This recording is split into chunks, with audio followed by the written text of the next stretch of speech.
আমাদের যে সিলেবাস গুলো ছিল সেগুলো কিছুই রিপিটেশন হবে না ফাইনালের জন্য আমাদের একদম নতুন নতুন টপিক, সেই টপিকগুলোর মধ্যে অলরেডি কিন্তু আমি হোয়াটসঅ্যাপে আপনাদেরকে শীটগুলো পাঠিয়ে দিয়েছি যে কি কি আসলে আমাদের ফাইনালে থাকবে। তো সেগুলো নিয়ে এখন আমি আজকে যে চুপ করে আলোচনা করব।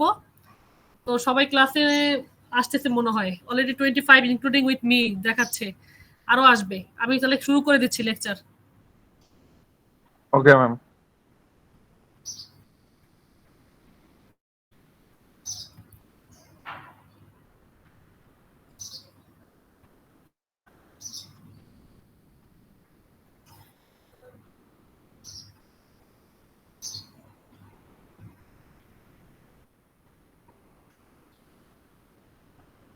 আচ্ছা, স্ক্রিনটা কি দেখা যাচ্ছে, ভিজিবল? জি ম্যাম। কি লেখা দেখাচ্ছে একটু বলেন তো আমাকে। ম্যাম এখন তো আবার দেখাচ্ছে আপনি রেকর্ডিং অন করেছেন। why inflation deflation unemployment is bad for economy, না এটাই তো সবাই দেখতে পাচ্ছি? জি ম্যাম। আমরা যদি কখনো আমি দেখেন যে আমি কথা বলতেছি না বা মিউট হয়ে গেছে, তখন আমাকে একটু করবেন, কারণ আমার অনেক সময় এটা হয়ে যায়, আপনার মিউট হয়ে যায়, একটু জাস্ট তাড়া দিলেই হবে। আচ্ছা, আমাদের ফাইনালের প্রথম যে টপিকটা নিয়ে আজকে আলোচনা করব সেটা হচ্ছে কি আমাদের ইনফ্লেশন ডিফ্লেশন আর সাথে আনএমপ্লয়মেন্ট, এই প্রবলেমগুলো। তো ইনফ্লেশনটা সবাই জানি মুদ্রাস্ফীতি, যেটা অর্থ হচ্ছে যদি সঠিক বাংলায় আমরা বলি যে মুদ্রাস্ফীতিটা কি, আমার পকেটে টাকা আছে কিন্তু বাজারে আসলে অ্যাভেলেবেল সেরকমের প্রোডাক্টটা নেই, সরবরাহটা খুবই কম। তাহলে inflation is an increase in the price of a basket of goods and service that is representative of the economy as a whole. তাহলে দেখা যাচ্ছে যে আমার পকেটে মোটামুটি যে লেভেলের টাকা দরকার সে লেভেলের টাকা আছে, কিন্তু বাজারে সরবরাহ কম থাকায়, প্রোডাক্টটা আসলে কম থাকায়, অ্যাভেলেবেল না থাকায় আমার যে টাকাগুলো থাকছে আমার পকেটে, সেই টাকাগুলো দিয়েও আমি কিন্তু প্রোডাক্ট কিনতে পারতেছি না। তখন দেখা যাচ্ছে কি যে একটা প্রোডাক্ট হয়তো বা 5 জন মিলে বিক্রি করতেছে, 5টা সেলার হয়তো বিক্রি করতেছে, কিন্তু বাজারে লাখ লাখ হচ্ছে কাস্টমাররা, তারা টাকা নিয়ে দাঁড়িয়ে আছে। তাহলে এই ক্ষেত্রে বড় ধরনের একটা কম্পিটিশন লেগে যায়, সব থেকে বেশি টাকা যে খরচ করতে পারবে তার ঘরেই সেই প্রোডাক্টটা যাবে। এটা আসলে অবস্থাটা। তাহলে মুদ্রাস্ফীতিটা কিন্তু এটা কখনোই আমাদের জন্য কিন্তু এটা ভালো না, কারণ এটার যে মুভমেন্টটা এটা কিন্তু ডেবারে কিন্তু আমাদেরকে একদম হচ্ছে গিয়ে খুব খারাপ একটা ইকোনমিতে নিয়ে যাচ্ছে। দেখা যাচ্ছে আপনি ইলিশ মাছ কিনতে গেছেন, ধরেন পয়লা বৈশাখে ইলিশ মাছ কিনবেন, ইলিশ মাছ খাবেন, হয়তো বছরে তেমন খাওয়া হয় না, আপনি ওই একটা দিন খাবেন, আপনার ইচ্ছা হয়েছে আপনি খাবেন। এখন আপনার বাজারে গিয়ে দেখেন যে ওখানে 12 জন বা 10 জন হয়তো বা বিক্রি করতেছে ইলিশ মাছ। এখন ওই 10-12 জন যা বিক্রি করতেছে তার থেকেও ডিমান্ডেবল কাস্টমার অনেক আছে যারা চাচ্ছে। এখন ওইখানে 2-3 শ্রেণী পিপল গেল, ধরেন একজন নিম্ন মধ্যবিত্ত, একজন হচ্ছে মধ্যবিত্ত, একজন হচ্ছে কি খুব আপার লেভেলের। এখন গিয়ে আপনি জিজ্ঞাসা করলেন ইলিশ মাছটার দাম কত, আপনাকে বললো যে বেশি না, এটার দাম হচ্ছে কি 4000 টাকা, একটা পার পিস পড়বে 4000 টাকা। এখন একটা পিস আপনি 4000 টাকা, হয়তো উঠতে আপনাকে 3500 টাকায় হয়তো রাখবে একটা এক পিস ইলিশ মাছ।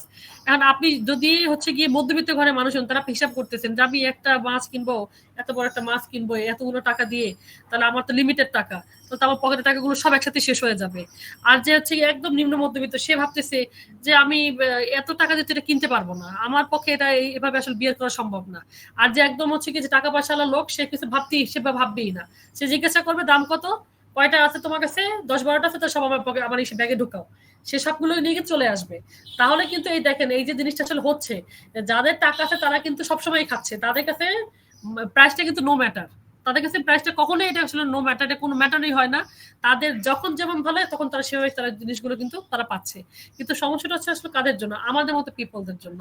কিন্তু তারপরেও কিন্তু আমাদের ইকোনমিক্যালি আমরা কিন্তু টিকে আছি। কিভাবে টিকে আছি, যে এক শ্রেণী পিপল তারা কিন্তু খাচ্ছে, তার দিন দিন আরো বেশি খাচ্ছে, যারা আর আগে থেকে টাকা পয়সাওয়ালা ছিল তার দিন দিন আরো টাকা পয়সাওয়ালা হচ্ছে। তো তাদের কাছে এটা আসলে কোনো কিছুই ব্যাপার না। যেমন একজন ভদ্র মহিলা বলতেছিল, সে ডাক্তার, যে এসিতে বসে টাকা ইনকাম করি, সে এসিতে বসেই বাসায় যায়, মানে গাড়িতে বসে সে বাসায় যায় এসি ছেড়ে, আবার এসিতে গিয়ে সে বাজার করে। তার মানে কি, টাকাগুলো নিয়ে এসে টাকাগুলো আবার সে ঢালে, এই হচ্ছে তাদের অবস্থা। তাহলে দেখা যাচ্ছে কিন্তু কি যে আমাদের মতো পিপল যারা আছে, যারা একটা হিসাব করে ডিসিপ্লিন ওয়াইজ চলতেছে, বা যারা মধ্যবিত্ত ঘরের মানুষ, তারা কিন্তু কখনো এটার সাথে কিন্তু এই অর্থনীতির সাথে তারা কিন্তু আসলে চলতে পারে না। তাহলে এটা কখনোই আমাদের জন্য কিন্তু ভালো না। আর যারা একেবারে লোয়ার লেভেলের ক্লাসে পিপল আছে, তারা কিন্তু তাদের তো কোনো সে নাই, তাদের কোনো কিছু বলারই নেই, তারা দিনের দিন খায়, তারা যা পায় তাই খায়, তাদের কাছে কোনো কোনটা ভালো কোনটা খারাপ তারা কখনো এগুলো আশা করে না, এই অবস্থা। এখন ইনফ্লেশন তো গেল না, এই অবস্থা। ডিফ্লেশনটা তাহলে কি? ডিফ্লেশনটা হচ্ছে মুদ্রা সংকোচন। এটা কি? এটা হচ্ছে গিয়ে আপনার পকেটে অ্যাভেলেবেল টাকা নেই, যতটুকু থাকা দরকার ততটুকু নেই, কিন্তু বাজারে প্রোডাক্টের সরবরাহটা এতই বেশি, প্রত্যেকের কাছে সব প্রোডাক্ট আছে। এখন আপনি দেখতে পাচ্ছেন যে আপনার কাছে টাকা তেমন হয়তো বা আপনার নাই, বা যেটা আছে ওটা দিয়ে হয়তো বা হবে না, কিন্তু বাজারে এখন এত প্রোডাক্টের সরবরাহ, আপনি যে দামে এখন সবকিছু পাচ্ছেন, এখন আপনি যেভাবে হোক ঋণ করে হলেও আপনি সেই প্রোডাক্টটা কিনবেন। তাহলে এই যে মুদ্রা সংকোচনটা, হ্যাঁ আপনার কাছে মুদ্রা সংকুচিত হয়ে আসছে কিন্তু বাজারে অ্যাভেলেবেল প্রোডাক্ট দেখা যাচ্ছে, তাহলে এটাও তো ভালো কিছু না। আপনি ঋণ করে যখন ঋণগ্রস্ত হয়ে যখন প্রোডাক্টটা কিনতেছেন আপনার নিজের ফ্যামিলির জন্য, তাহলে কি দাঁড়াচ্ছে, আপনি সেই ঋণটা টানতে টানতে কিন্তু আপনি আবার কিন্তু একদম হয়তো নুয়ে পড়বেন যে না আপনি তো আর পারতেছেন না। তাহলে পকেটে টাকা থাকলেও আপনি কিনতে পারতেছেন না, না থাকলেও আপনি ঋণ করে কিনতেছেন, এটা কখনোই আমাদের জন্য কিন্তু ভালো কিছু বয়ে আনে না বা আনবেও না। এই হচ্ছে ইনফ্লেশন এবং ডিফ্লেশনের আসলে সঠিক ব্যাখ্যাটা। আর এরপরে হচ্ছে কি আমাদের যে জিনিসগুলো এখানে বলা আছে যে very fast growth in economy, আসলে কেন ইকোনমিক্যালি খুব দ্রুত কেন এটা আসলে আমাদের এক্সপেক্ট করে, এগুলো তো ভোলাটাইল আইটেম, যেখানে 3-4টা জিনিস আছে, আপনারা জাস্ট 2-3টা আইটেম এখানে নিজেরা পড়ে নেবেন, পড়লে যদি কোনো কিছু এমন হয় যে বোঝে না সেটা অবশ্যই আমাকে জিজ্ঞাসা করবেন। বাট আমি মনে করি যেহেতু আপনাদের মেইন থিমটা ক্লিয়ার, সো আপনারা এগুলো পড়লে এখন বুঝতে পারবেন। তারপরে আসেন আমাদের আরেকটা যে ধাপ আমরা যেটা বললাম আনএমপ্লয়মেন্ট, এটার সাথে আমরা সবাই কম বেশি, কেউ বলতে পারবে না যে আমরা এটার সাথে আমরা চিনি না বা আমরা এটা ওয়ার্ড শুনিনি, আমরা সবাই কিন্তু এটা আমরা শুনেছি। আনএমপ্লয়মেন্ট, আনএমপ্লয়মেন্ট আসলে কি? আনএমপ্লয়মেন্ট হচ্ছে কি বেকারত্ব।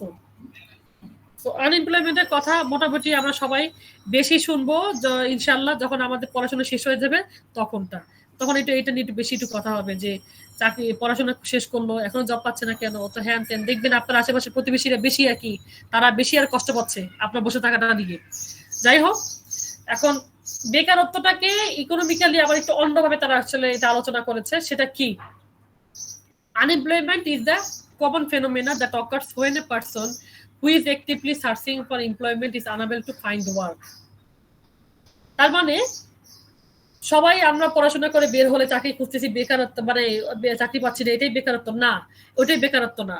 বেকারত্বের অনেক রকম ক্রাইটেরিয়া আছে আমাদের। আমি আনএমপ্লয়মেন্টের জন্য আপনাদের জন্য আমি একটা আলাদা শিটে দিয়ে দিচ্ছি আপনাদের হোয়াটসঅ্যাপ, আপনারা দেখেন পরে, এখান থেকে আমি মেন থিমগুলো আপনাদেরকে বুঝাই দিই, ওখান থেকে আপনারা আরো একটু বেশি এক্সট্রা করে দেখে নিতে পারবেন। তো অর্থনৈতিকভাবে আসলে আনএমপ্লয়মেন্টটাকে ব্রেকডাউন করছে, মানে আরো কিছু আসলে এখানে ইনক্লুড করছে। সেটা কি? সেটা হচ্ছে যদি আমরা এখানে একটু নিচের দিকে যাই, দেখেন এখানে বলছে কি যে ফ্রিকশনাল আনএমপ্লয়মেন্ট, ফ্রিকশনাল বলছে, তারপর হচ্ছে কি সাইক্লিক্যাল বলছে, স্ট্রাকচারাল বলছে। তো প্রথমে যদি ফ্রিকশনালটা বলি যে ফ্রিকুয়েন্টলি বা ফ্রিকশনালটা আসলে এটা আবার কোন ক্যাটাগরির মধ্যে পড়ে? অনেক সময় দেখবেন অনেক পার্সনরা আছে কিন্তু জীবন জীবিকার তাগিদে তার ইচ্ছা করতেছে না যে এই জবটা আমি নিব, আমার টার্গেট হচ্ছে কি বিসিএস ক্যাডার হওয়া। এখন আমার পারিবারিক চাপে বা নিজের আসলে একটা আসলে খুব একটা খারাপ অবস্থা, হাত খরচ দিতে ওখানে লজ্জা করে ফ্যামিলি থেকে বা তারা দিতে পারতেছে না, আপনি বাধ্য হয়ে যদি কখনো কোনো জবে ঢুকে যাওয়ার পরে আসলে আপনি তো ওখানে জন্য সুইটেবল হবেন না, পারফেক্ট হবেন না। আপনি সবসময় খালি আপনার মাথায় থাকবে যে আমি তো আসলে এটা করবো না, এই জবটা আসলে আমার জন্য না, আমি তো জব করবো হচ্ছে কি আমি বিসিএস পরীক্ষা দিব, বিসিএস ক্যাডার হবো, অথবা আমি হচ্ছে করে নিজের আইটি ফার্ম দিব। এটা আসলে আমার গোল, আমারটা এইটা গোল না যে আমি কারো আন্ডারে জব করব বা আমি এটা করব।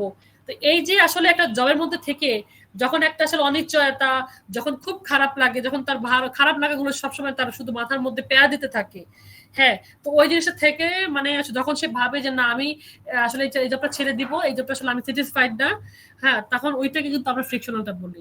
একটা জবের মধ্যে থেকে যখন একটা পার্সন কখনো সুখী হতে পারে না, সে আসলে পার্টিকুলার সে খুশি না, হ্যাপি না, তখন ওটাকে আমরা বলি ফ্রিকশনাল আনএমপ্লয়মেন্ট। যেমন এখানে কি বলতেছে, ফ্রিকশনাল আনএমপ্লয়মেন্টে দেখেন arises when a person is in between jobs. তার মানে একটা জবের মধ্যে থেকে কিন্তু সে কিন্তু খুশি না। আপনার পার্সন লিভস এ কোম্পানি, যখন সে একটা কোম্পানি ছেড়ে দেয়, it naturally takes time to find another job. এটা আসলে সত্যি কথা, ছাড়লেই হবে না, আপনাকে অবশ্যই মাথায় রাখতে হবে জব একটা পেয়ে তারপর আপনি জব ছাড়েন, এর আগে আসলে ছাড়া ঠিক না। তো যখনই আসলে আপনি ছেড়ে দিবেন বাট আপনি কিছু করতেছেন না, হ্যাঁ আপনি এখন জব পান নাই, তো ওই যে বসে থাকেন ওটা কিন্তু একটা ফ্রিকশনাল আনএমপ্লয়মেন্টের মধ্যে পড়ে। তারপর সাইকেলিক্যালটা কি?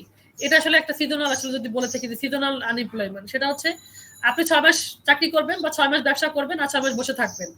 এরকম যদি উদাহরণ দিয়ে বলি তাহলে অনেক রকমের কিন্তু আমাদের ধরেন যে আছে আমাদের প্রজেক্ট গুলো যে আছে, বাইরের প্রজেক্ট গুলো, তারা দেখুন 6 মাস খুব খাটাচ্ছে আপনাকে, 6 মাস তারা বেতন দিচ্ছে, বাকি 6 মাস আপনি বসে থাকতেছেন, কোনো কাজ নেই।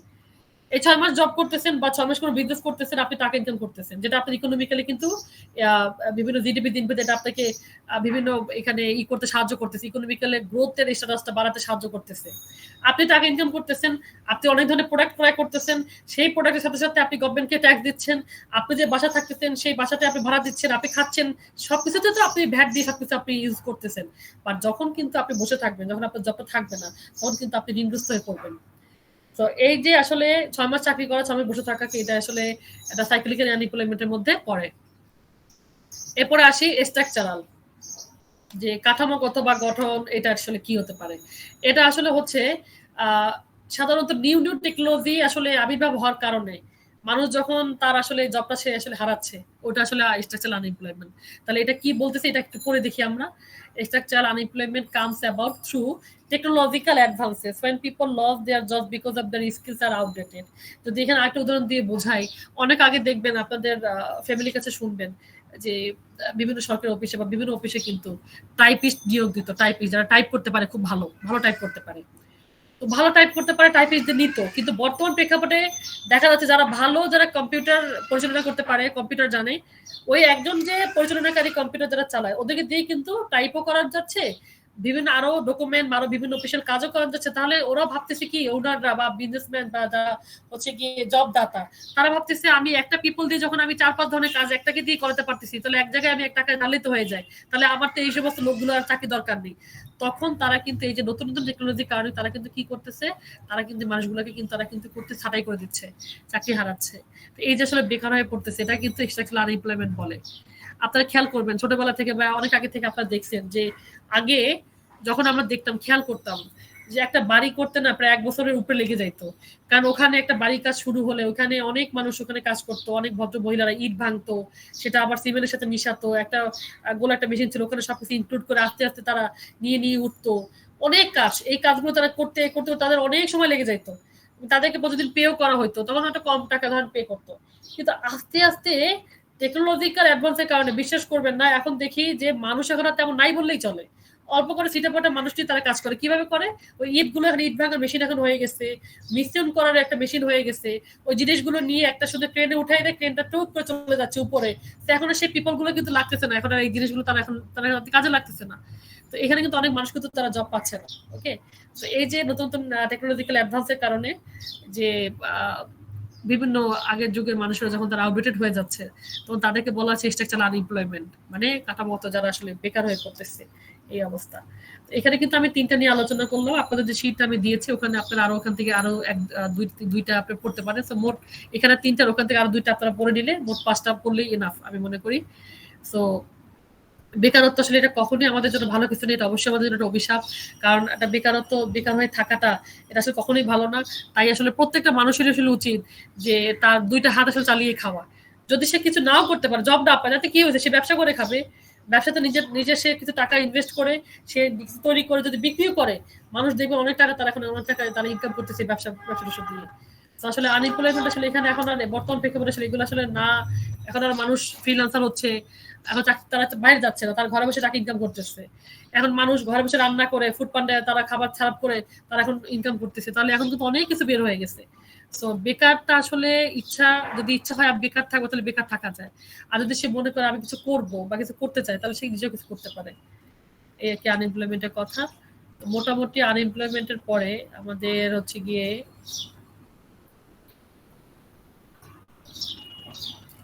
এই শীটটা তো গেল, ইনফ্লেশন, ডিপ্রেশন, আনএমপ্লয়মেন্ট, এটা তো আপনাদেরকে দিয়ে দিছি। এখন যে মোটামুটি এটা কি বোঝা গেছে আপনাদের, কি মেইন থিমটা বোঝা গেছে ইনফ্লেশন, ডিপ্রেশন আর আনএমপ্লয়মেন্ট নিয়ে?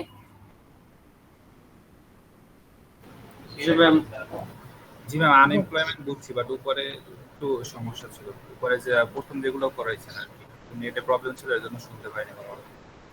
বুঝি না তানভীর, আপনি কি বললেন, আমি বুঝি নাই আপনার কথা। বলছি যে ম্যাম আনএমপ্লয়মেন্টটা বুঝতে পারছি ভালোভাবে। ও আচ্ছা, ইনফ্লেশন ডিপ্রেশনের সবাই বুঝতে পারেননি নেটের সমস্যার কারণে? জি ম্যাম।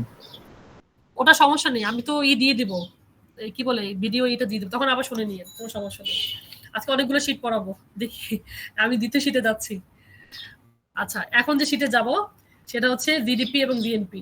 আসলে এটা একটা প্রবলেম আসলে, যে এই যে অনলাইনে আসলে আপনার নেটে অনেক দূর দূর থেকে আপনারা অংশগ্রহণ করেন, কারো কারো নেটের সমস্যা থাকে, দেখা যাচ্ছে বুঝাচ্ছি ওই আবার সে রিপিট করা আসলে খুব কষ্টের।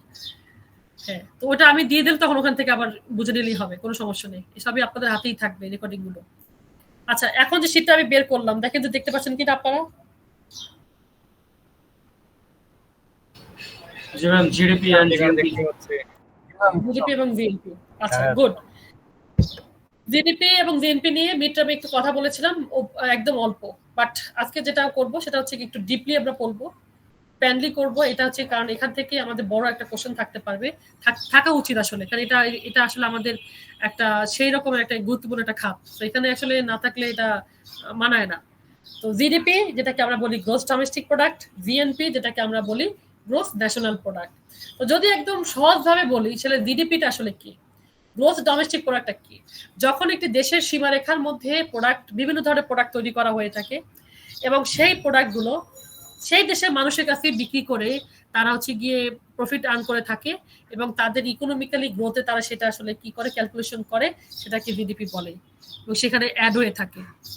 তো আমরা তাহলে জিডিপিতে দেখতে পাচ্ছি যে একটা অর্থ বছরে যে সমস্ত প্রোডাক্ট আসলে আমরা তৈরি করব, আমার নিজের দেশের মানুষের ডিমান্ড ফুলফিল করতে আমাদের সেটা শেষ হয়ে যাবে। সো আমরা তাদের ডিমান্ডই ফুলফিল করব, যতটুকু প্রফিট করা লাগে তাদের কাছে বিক্রি করে টাকা এখান থেকে ইনকাম করব। ইনকাম করার পরে আমাদের যে একটা পোর্শন গভর্নমেন্টকে ভ্যাট দেওয়া লাগে, গভর্নমেন্ট ওখান থেকে একটা ভ্যাট, তারা ওখান থেকে তারা ফান্ড পেয়ে যাচ্ছে। ইনভেস্টর যারা ইনভেস্ট করতেছে বা প্রডিউসার আছেন তারা কিন্তু ওখান থেকে তাদের একটা প্রফিট পেয়ে যাচ্ছেন। তাহলে আমরা কাস্টমার এখান থেকে কি পাচ্ছি? আমরা কাস্টমাররা এখান থেকে পাচ্ছি যে সেবাটা, যে সার্ভিসটা, এইটি আমাদের কাছে সব থেকে বেশি একটা খুশির খবর। কারণ আমাদেরকে যদি প্রোডাক্টটা না সার্ভ করতো প্রডিউসাররা বা ওনাররা, তাহলে আমাদের এই ডিমান্ডগুলো কিভাবে ফুলফিল করতাম, ওয়ান নিট এগুলো কিভাবে আমরা পেতাম? দেখা যাচ্ছে এখন আমি আমার বাইরে বাসার পাশের কুদ্দুস মামার দোকানে এখন সব ধরনের প্রোডাক্ট পেয়ে যাচ্ছি। কিভাবে পাচ্ছি? এটা যদি তারা প্রোডাক্ট যদি তৈরি না করে আমার ওখানে যদি তারা নিয়ে দিয়ে যেত, তাহলে আমি কিভাবে ওখান থেকে আমি আমার কি কি প্রোডাক্ট আমি সেটা কিনে আনতাম? তো এখন দেখা যাচ্ছে আমি কাস্টমার, আমি দোকানে যাচ্ছি, যে প্রোডাক্টের দাম যেটা দ্বারা চাচ্ছে আমি সেটা দিয়ে আমি প্রোডাক্ট নিয়ে এসে কনজিউম করার মাধ্যমে আমি খুশি হচ্ছি। তো যদি বলা হয় যে আসলে প্রডিউসার কি পাচ্ছে আর কাস্টমার কি পাচ্ছে আর ইনভেস্টর কি পাচ্ছে, তাহলে তো আমরা বুঝতে পারতেছি এটা হচ্ছে কি গ্রোস ডোমেস্টিক প্রোডাক্ট। এখন গ্রোস ডোমেস্টিক প্রোডাক্টের মধ্যে দেখেন, যদি বলা হয় যে আসলে একটা জিডিপির মাধ্যমে হ্যাঁ একটা গ্রোথ স্টেজ আসলে কিভাবে তাদের টাকাগুলো আসলে ক্যালকুলেশন হচ্ছে বা ওখানে আসলে অ্যাড হচ্ছে, যেখান থেকে গভর্নমেন্ট অনেক কিছু করতেছে, মানে এখান থেকে আসলে মোট কথা জিডিপি থেকে আসলে ক্যালকুলেট, মানে আমাদের যে টাকাগুলো যে আসলে ওখানে যাচ্ছে, আমাদের যে ইকোনমিক্যাল গ্রোথে যে এটা যে আসলে যে বিভিন্ন ভাবে যে এটা উপকার করতেছে, সেটা কিভাবে ক্যালকুলেট আসলে আমরা করি, সেটার জন্য এখন আমরা গ্রোস ডোমেস্টিক প্রোডাক্টের তিনটা ওয়ে আমরা দেখবো। একটা হচ্ছে ইনকাম অ্যাপ্রোচ, একটা হচ্ছে এক্সপেন্ডিচার মেথড, আর একটা হচ্ছে প্রোডাকশন অ্যাপ্রোচ। এই তিনটা অ্যাপ্রোচ একটু আমরা দেখবো। তিনটা অ্যাপ্রোচের মধ্যে প্রথমে দেখেন আমরা দেখতে পাচ্ছি এক্সপেন্ডিচার অ্যাপ্রোচ। এক্সপেন্ডিচার অ্যাপ্রোচটা কি? এক্সপেন্ডিচার অ্যাপ্রোচ হচ্ছে কি, ব্যয়ের মাধ্যমে আসলে যে ইনকাম গুলো হয়, ব্যয়ের মাধ্যমে ইনকাম হয়, তাহলে সেটা কিভাবে? আরে ব্যয় তো আগে করতেই হবে, আগে ব্যয় করো পরে ইনকাম করো, এটাই তো নিয়ম। ব্যয় না করলে তো আগে ইনকাম কখনোই হবে না। তো ব্যয় করার জন্য আগে আমাকে কি করতে হবে, টার্গেট করতে হবে কোন কোন ক্ষেত্রে আসলে কোন কোন প্রপোর্শনে কোন কোন প্রোডাকশনে আসলে আমরা কি করব, এক্সপেন্ডিচার গুলো করবো। সেই এক্সপেন্ডিচার যখন আমরা করব তখন তার ভিতরে দেখেন আমাদের এইখানে কি বলছে, কিছু ফর্মুলা আমরা এক্সপেন্ডিচার অ্যাপ্রোচ আমরা দেখবো, যেখানে জিডিপিটাকে ভাগ করা হয়েছে C+I+G+NX। তো সিটা কি? সি হচ্ছে কনজাম্পশন। এই কনজাম্পশনের মাধ্যমে আমরা যে টাকা পয়সাগুলো আসলে ভ্যাট দিচ্ছি, হ্যাঁ, এটাকেই বলা হচ্ছে কি আসলে কনজাম্পশন অ্যাপ্রোচ বা হচ্ছে কি আমাদের কনজাম্পশন মেথড। এখানে বলতে পারেন যে ম্যাডাম এখানে কিভাবে কি আমরা আসলে কনজিউম করতেছি, সেখান থেকে কি হচ্ছে। আমরা যদি বলি অ্যাজ এ কাস্টমার বা অ্যাজ এ পিপল, আমরা আমাদের সেফটির জন্য আমরা একটা বাসায় থাকতেছি, সবার পার্টিকুলার বাসায় আমরা থাকি। এখন এই বাসায় থাকার আমরা তো এভাবে থাকতেছি না, বাসাটা যখন ভাড়া নিচ্ছি তখন আমাকে অ্যাডভান্স পে করা লাগতেছে, প্রতি মাসে ভাড়া দিচ্ছি বাড়িওয়ালাকে। আমি যখন গভর্নমেন্টের প্রদত্ত গ্যাস পানি বিদ্যুৎ যখন আমি যখন ইউজ করতেছি, তখন কিন্তু গভর্নমেন্টকে কিন্তু আমার এগুলো প্রত্যেকের জন্য কিন্তু আমাকে পে করা লাগতেছে। এই যে আমার পে এর মাধ্যমে গভর্নমেন্ট কিন্তু এখান থেকে তারা একটা ফান্ড পেয়ে যাচ্ছে। আমি যে বাড়িওয়ালাকে ভাড়াটা দিচ্ছি, বাড়িওয়ালা ওখান থেকে সে একটা প্রফিটেবল হচ্ছে, বাড়িওয়ালা আবার তার এই বাড়ির জন্য সে হোল্ডিং ট্যাক্সটা দিচ্ছে, কাকে দিচ্ছে? গভর্নমেন্টকে দিচ্ছে। এখন আমি এখানে থাকতে গিয়ে একটা বাসা থাকতে গিয়ে আমি যে রকমের খরচ করতেছি, শুধু থাকতে তো আসি না, এখানে আমাকে আরো অনেক স্পেন্ড করা লাগে। সেটা কিসে করা লাগে? আমি একটা মানুষ, তো আমাকে বাঁচতে হলে খেতে হবে, সেই খাওয়ার জন্য প্রোডাক্ট কিনে আনতেছি, প্রত্যেকটা প্রোডাক্টের মধ্যে কিন্তু ইনক্লুডিং ভ্যাট কিন্তু লেখাই আছে। তো যখন একটা প্রোডাক্ট কিনতেছি তখন আমি ভ্যাট দিচ্ছি, সেই প্রোডাক্ট আবার কিনে এনে আমি আমার পছন্দ মতো আমি খাচ্ছি, আমি কনজিউম করতেছি, আমি সার্ভিস দিচ্ছি। তাহলে এখানে যতই সেটা ডিউরেবল হোক নন ডিউরেবল হোক, যে গুডসই হোক না কেন, কৃত্রিম, যেটাকে আমরা কৃত্রিম প্রোডাক্ট বলি বা প্রাকৃতিক বলি, তো এই জিনিসগুলো যেটাই আমরা ইউজ করি না কেন, প্রত্যেকটা জিনিসই কিন্তু আমাকে কিন্তু পে করা লাগতেছে। তাহলে এই পে এর মাধ্যমে কিন্তু এটা কি হচ্ছে, এটা কিন্তু আমাদের অর্থনীতিতে কিন্তু এটা অ্যাড হচ্ছে। কারণ আমি যে ভ্যাট দিচ্ছি, প্রতিটা স্টেজে ভ্যাট দিচ্ছি, এটা হচ্ছে কনজাম্পশন। এবার আসে ইনভেস্টমেন্ট। ইনভেস্টমেন্ট যারা করতে আসে, ধরেন বাইরের লোক আসলো ইনভেস্টমেন্ট করতে, তাদের এখানে আসার আগে তারা বৈধভাবে তাদের কিছু রুলস প্রসিডিউর মেনটেন করে এখানে আসতে হবে। তো সেই প্রসিডিউরগুলো কিন্তু গভর্নমেন্ট আপনাকে, মানে গভর্নমেন্ট যেভাবে বলছে ঠিক সেভাবে কিন্তু আসতে হবে। তো যে প্রসিডিউরগুলো তারা মেনটেন করতে, তারা যে কাগজপত্রগুলো তারা যে ফিল আপ করে, বা তারা যে প্রতিটা স্টেজে তারা যে আসলে যে ইগুলো দিয়ে থাকে, যে অর্থগুলো দিয়ে থাকে, সেগুলো প্রত্যেকটাই কিন্তু গভর্নমেন্টের ফান্ডে জমা হচ্ছে। হ্যাঁ, আপনি হুট করে বিদেশ থেকে এসে একদম সবকিছু ইনভেস্ট করবেন, কারো কিছু জানাবেন না, তাহলে তো হবে না, তাহলে আপনি যে কোনো সময় অবৈধ হিসেবে আপনি ধরে ফেলবে। তাই কিন্তু এই একজন ইনভেস্টরের কিন্তু সবকিছু, তার প্রোকুয়ারমেন্ট গুলো, রিকোয়ারমেন্ট গুলো, এভরিথিং কিন্তু ব্যাংকের মাধ্যমে আসবে। তো ব্যাংক ওখান থেকে একটা ভালো পোর্শন তারা কেটে রাখতেছে, কেটে রেখে তারা গভর্নমেন্টকে যা দেওয়া দিয়ে দিচ্ছে, এবং ওই ইনভেস্টর সে কিন্তু এখানে ইনভেস্ট করে সে এখান থেকে প্রফিটেবল হয়ে চলে যাচ্ছে। সে যেখানেই করুক, সেটা ইকুইপমেন্টে করুক, হাউজিং এর উপর করুক, বা অন্য কোনো ব্যবসার উপরে করুক। তারপর আসেন গভর্নমেন্ট এক্সপেন্ডিচার। গভর্নমেন্ট আমাদের জন্য আবার কিসে স্পেন্ড করে? গভর্নমেন্ট তো সাধারণত আমাদের কাছ থেকে টাকা নিচ্ছে, তারা আবার স্পেন্ড করে নাকি? অবশ্যই তারা স্পেন্ড করে, কারণ আমরা সবাই জানি সরকারি, বুঝি না ম্যাম, ওই যে গভর্নমেন্ট স্পেন্ড করে হচ্ছে ম্যাম রাস্তা বানাচ্ছে, ব্রিজ বানাচ্ছে। হ্যাঁ, ওটাই আমি আসতেছি। ওটাই আমি আসতেছি। গভর্নমেন্ট আমাদের আসলে কি ভাবে আবার এত যে তারা ফান্ড নিতেছে এইখান থেকে ওখান থেকে, তারা আবার আমাদের ঋণ করে নিয়ে আসতেছে, তাহলে তারা আসলে কি করে? টাকাটা কি তারা নিয়ে যাচ্ছে নাকি আমাদের জন্য খরচ করতেছে? আমাদের জন্য তারা খরচ করতেছে। কিভাবে করতেছে? আমাদের যে পাবলিক ট্রান্সপোর্ট আছে, পাবলিক যে আমাদের হসপিটাল আছে, পাবলিক ইউনিভার্সিটি আছে, পাবলিক যে আমাদের যে অর্গানাইজেশন গুলো আছে, কোম্পানি গুলো আছে, এই যে সরকারি যে এইগুলোতে, সরকার সেখানে কিন্তু সমস্ত সব দায়ভার কিন্তু সরকারই করে থাকে। সরকার যে টাকাগুলো দিচ্ছে, তারা ওখানে তারা এখানে আমাদেরকে যে সেবাগুলো দিচ্ছে, তারা সবে কিন্তু সরকার এগুলো দায়ভার তারা নিচ্ছে। এখন সরকার এই যে পদ্মা সেতু করতেছে, এই যে আমাদের জন্য যমুনা সেতু করতেছে, এই যে আমাদের টানেল করতেছে, এই যে আমাদের জন্য মেট্রো রেল করতেছে, এই যে আমাদের জন্য ধরেন ফ্লাইওভার গুলো করতেছে, হোয়াট এভার, অনেক অনেক কিছু, এগুলো তো তারা কোত্থেকে করতেছে? তারা তো আমাদের কাছ থেকে অর্থগুলো নিয়ে কিন্তু আমাদের জন্য তারা আবার এগুলো স্পেন্ড গুলো করতেছে।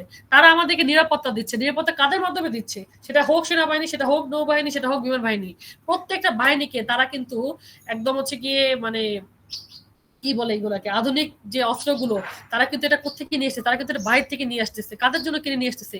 এই সমস্ত পিপলদের জন্য কিনে এসেছে, যাতে করে তারা ওগুলো দিয়ে আমাদেরকে তারা কিন্তু নিরাপত্তা দিতে পারে। তাহলে এই যে গভর্নমেন্টের স্পেন্ড গুলো, হ্যাঁ, গভর্নমেন্ট স্পেন্ড কিন্তু আমাদের জন্য তারা কিন্তু করে যাচ্ছে, এবং প্রত্যেকটা পাবলিক যে সার্ভিস গুলো তারা আমাদেরকে দিচ্ছে, এগুলোর পিছনে যে স্পেন্ড গুলো করতেছে, এটা কিন্তু গভর্নমেন্ট থেকে আসলে এটা আসতেছে। তাহলে গভর্নমেন্ট স্পেন্ডিং এর মাধ্যমে কিন্তু আমরা দেখতে পাচ্ছি যে কত কিছু আসলে আমাদের কিন্তু তারা করতেছে আমাদের জন্য।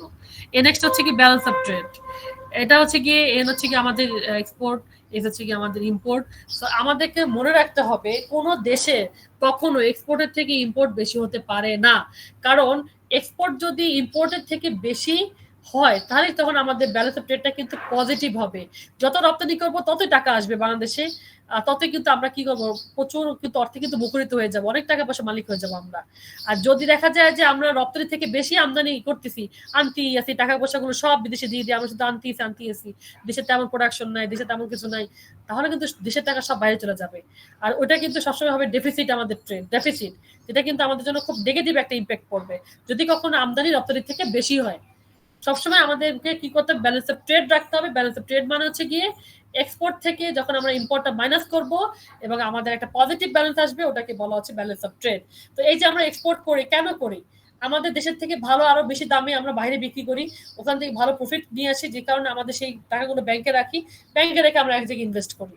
ওকে, তো গভর্নমেন্টেরও লাভ, ব্যাংকেরও লাভ, ইনভেস্টরেরও লাভ, আমাদের মতো যারা কাস্টমার তাদেরও লাভ। তো মোটামুটি জিডিপি গেল, এবার আসলে ইনকাম অ্যাপ্রোচ। ইনকাম অ্যাপ্রোচের মধ্যে একটু বলে দিই যে ইনকামের মাধ্যমে আসলে আবার কি, ইনকামের মাধ্যমে আসলে যে এগুলো হয়ে থাকে আমাদের, সেটা কি? ইনকাম, সবাই আমরা ইনকাম করি। এখন ধরেন আমি কষ্ট করতেছি, যেটা বেতন পাচ্ছি, এখন এই বেতনটা থেকে কিন্তু দেখা যাচ্ছে আমি যেমন আমার একটা ইনকাম আসতেছে, গভর্নমেন্ট ওখান থেকে তারা একটা ট্যাক্স কেটে নিচ্ছে। ট্যাক্স কেটে নেওয়ার পরে যে টাকাটা আমি পাবো সেই টাকাটা কিন্তু আমি কিন্তু বসায় রাখবো না। আমি আমার হয়তো বা থাকা বাসা ভাড়া থেকে শুরু করে খাওয়া দাওয়া আমার আনুষঙ্গিক যে খরচ আমি এটা দিয়ে করবো। প্রত্যেকটা জিনিসের মধ্যে কিন্তু আমাদের ট্যাক্স কিন্তু ইনক্লুড করা আছে, সেটা আপনি যেটাই বলেন। আপনি যদি মনে করেন যে আপনি এখন গিয়ে একটা ড্রেস কিনে নিয়ে আসবেন, আপনার ওখানে কিন্তু সেই ট্যাক্স কিন্তু আপনার মাথার উপরে চাপানো আছে। আপনি মনে করতেছেন রেস্টুরেন্টে গিয়ে খাবেন, এখন সেই রেস্টুরেন্টে কিন্তু আপনাকে একটা ট্যাক্স ধরে তারপরে আপনাকে তারা করবে, কারণ প্রত্যেকটা জিনিস এখন ট্যাক্সের ইনক্লুডেড একটা আইটেম। তো ট্যাক্স হচ্ছে কি এখন প্রত্যেকটা মানুষও বলতেছে, যারা যারা হচ্ছে দোকানদার বা যারা যারা এফবি সাইডে আছেন তারা বলতেছেন খাবি খা, ট্যাক্স দিয়ে যা। সো তুমি খাবা, তুমি ট্যাক্স দিবা, তুমি একটা প্রোডাক্ট কিনবা, তুমি ট্যাক্স দিবা, সো নো প্রবলেম। আমরা কাস্টমাররা কিন্তু বুঝে ফেলছি যে ঠিক আছে, তাহলে কি আর করা, কারণ প্রোডাক্ট তো আমি নিচ্ছি, এটা তো তার তো আসে যায় না, তাহলে আমি ট্যাক্স দিয়ে যাই, সমস্যা কি আর। তো দেখেন এখানে কিছু ফর্মুলা দিয়ে দিচ্ছে, যেমন জিডিপি সমান সমান total national income plus sales tax plus depreciation plus net foreign factor income. এটা একটা যেমন আমাদের একটা সূত্র। আবার টোটাল ন্যাশনাল ইনকামের একটা সূত্র আবার ওরা আবার আলাদা করছে, sum of all wages, rent, interest and profit. আচ্ছা, আমি যে কথাগুলো এতক্ষণ বললাম যে প্রত্যেকটা সেক্টর কিন্তু ট্যাক্স কিন্তু ইনক্লুডেড করা, হ্যাঁ, তো সেইগুলো কি আবার সমষ্টি করে যোগফল মানে যোগ করে জিডিপি একটা ফর্মুলা তৈরি করলো, আবার ন্যাশনাল ইনকামটা আলাদা নিয়ে এই সবগুলোকে কি করে তারা একসাথে একটা করে নিল। যত রকম মজুরি আছে, ভাড়া আছে, তারপর হচ্ছে আমাদের যে ইন্টারেস্ট যেটা আছে আমাদের, যেটা আসলে আমরা ইন্টারেস্ট পাই, সুদ বা যে কোনো জায়গায় আমার টাকাটা খাটাই, যে এরপর যে আমাদের প্রফিটটা যে আসে, এই সব কিছু সমষ্টি আবার হচ্ছে টোটাল ন্যাশনাল ইনকাম। কারণ ন্যাশনাল ইনকামটা কিন্তু বলতে কিন্তু সবার ইনকামটাকেই বোঝায়, এই আর কি। তারপরে সেলস ট্যাক্স, ডেপ্রিসিয়েশন, এগুলো আসলে গভর্নমেন্ট থেকে যেটা নেওয়া হয়, বা ডেপ্রিসিয়েশন আমরা সবাই জানি অবচয় বা অপচয়। সাধারণত অপচয়টা কিসের উপর করি? আপনি 2 কোটি টাকা যেটা মেশিন কিনে নিয়ে আসছেন, ওই 2 কোটি টাকা মেশিন দিয়ে আপনি 20, 30, 40, 50, 1000 কোটি টাকা ইনকাম করতেছেন। আপনার ওই মেশিন যে কোনো সময় যে একদম ঢলে পড়বে না, মানে সমস্যা দেখা দিবে না, এটা তো কোনো গ্যারান্টি নেই। তাহলে ওই যে মেশিনটার জন্য আপনি যে হচ্ছে গিয়ে আগে থেকে একটা ফান্ড ক্রিয়েট করে রাখতেছেন, যে আমার মেশিন যদি কোনো সমস্যা দেখা দেয় তাহলেই আমি তাৎক্ষণিক লোক এনে এটাকে সারাবো। তো ওইটার জন্য যেটা ফান্ড আসলে যে ক্রিয়েট করা হয় ওটাকে বলা হয় ডেপ্রিসিয়েশন ফান্ড। ওকে, তো এই যে এরকমের আসলে আমাদের যে আইটেমগুলো এখানে দেওয়া আছে, এই জিনিসগুলো কিন্তু আমাদের সবই আসলে ইনকাম অ্যাপ্রোচের সাথে জড়িত। আর আমরা ইনকাম করবো সবগুলোর সাথে কিন্তু এগুলো দ্বৈত থাকতেই হবে, বাধ্য। আচ্ছা, প্রোডাকশন অ্যাপ্রোচ, এটা আমি শর্টকাট বলে দিই। প্রোডাকশন হচ্ছে গিয়ে যে আমাদের দেশে, যেমন আমাদের বাংলাদেশে কিন্তু 80% লোকই কিন্তু কৃষি নির্ভর, কৃষক। তার এই যে লোকেরা মাথার গাম পায়ে ফেলে তারা যে আসলে দিন রাত 24 ঘন্টা কষ্ট করে তারা যে প্রোডাক্টটা তৈরি করতেছে, সেই প্রোডাক্টটা তৈরি করার পরে তাদের কিন্তু মানে একদম হচ্ছে কি যেটাকে বলা হয় এই যে মানে তাদের যে একটা আশা তারিখ যে একটা প্রাইস প্রোডাক্টের দাম তাদেরকে দেওয়া হয় না, তাদেরকে প্রচুর ঠকানো হয়। তাহলে এই যে তাদেরকে ঠকানো হচ্ছে, বা অনেকে আসলে আছে যে ঠকায় না, তাদের যে একটা ভালো একটা দাম তাদেরকে দিয়ে আসে। তো এই যে প্রোডাক্টগুলো তৈরি হচ্ছে, প্রত্যেকটা প্রোডাক্টের সাথে তারা যে একদম শুরু থেকে একদম বিক্রি করতেছে, সবগুলোর সাথে কিন্তু আমাদের জিডিপি কিন্তু এখানে কিন্তু রিলেটেড। তো এখানে যদি আমরা একটু দেখি যে যে বা ইভেন যদি আমাদের কোনো কোম্পানিতে যদি কোনো প্রোডাক্ট তৈরি করা হয়ে থাকে, একদম র মেটেরিয়াল থেকে শুরু করে, কাঁচামাল থেকে শুরু করে ওই প্রোডাক্টের জন্য কতগুলা এমপ্লয়ি কাজ করতেছে, কতগুলা লেবার কাজ করতেছে, তারপর হচ্ছে গিয়ে প্রোডাক্ট তৈরি করতেছে, আপনার কোন কোন মেশিনারিতে কতটুকু প্রতিদিন কতগুলো কাজ আপনার করা লাগতেছে, আপনার বিদ্যুৎ যাচ্ছে, পানি খরচ হচ্ছে, তারপর হচ্ছে কি গ্যাস ইউজ করা হচ্ছে। এরপরে আলটিমেট হচ্ছে কি আপনি ওই প্রোডাক্টটা যখন আসলে এত কষ্ট করে আপনি গুদামে রাখতেছেন তৈরি করার পরে, আপনি আবার সেটা ভালোর জন্য আপনি আবার নিয়ে সেটা আরেক জায়গায় আবার রাখতেছেন, পরিবহন করে নিয়ে যাচ্ছেন, এই যে কষ্টগুলো দিনের পর দিন আসলে আপনি করে যাচ্ছেন। হ্যাঁ, তো এইগুলোর কিন্তু আলটিমেট যখন লাস্ট এসে গিয়ে কিন্তু আপনাকে সেই প্রোডাক্ট কিন্তু ভ্যাটও আবার গভর্নমেন্টকে দেওয়া লাগতেছে। তো ভ্যাটের দেওয়ার পরে যখন আসলে এটা লাস্ট দামটা ধরা হয়ে থাকে, তখন কিন্তু এই সব কিছু চিন্তা ভাবনা করে প্রডিউসার কিন্তু একটা দাম ধরে, যে এটা আমার টোটাল আসলে আমাকে ভ্যাট দিয়ে গভর্নমেন্টকে টোটাল খরচ হচ্ছে 35 টাকা, তাহলে এই প্রোডাক্ট এখন আমি বিক্রি করবো বাজারে হচ্ছে গিয়ে একদম এটার দাম 70 টাকা বা 85 টাকা আমি এটা বিক্রি করবো, এটা নিচে নামলে আসলে আমাদের লাভ হবে না। তাহলে তারাও তো সেই বছর লাভ তারা চাচ্ছে।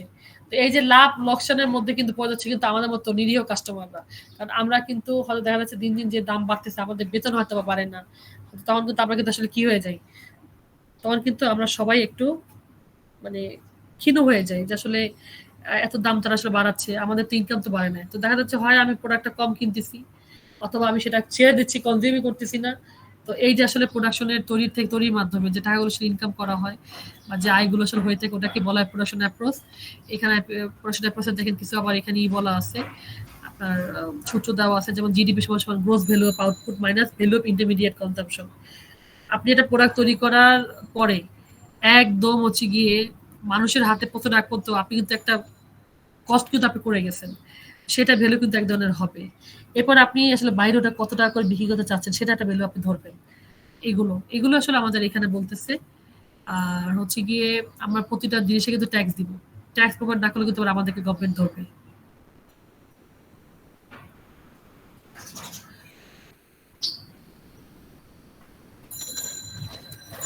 জিএনপি তো আমি বলছি, যখন একটা দেশের সীমারেখার মধ্যে প্রোডাক্ট তৈরি করা হয়, দেশের মানুষের চাহিদা মিটিয়ে যখন আমরা দেশের বাইরে আরো বেশি প্রফিটের আশায় যখন আমরা ওটাকে কি করি, বিক্রি করি, ওটাকে বলা হয় জিএনপি, গ্রোস ন্যাশনাল প্রোডাক্ট।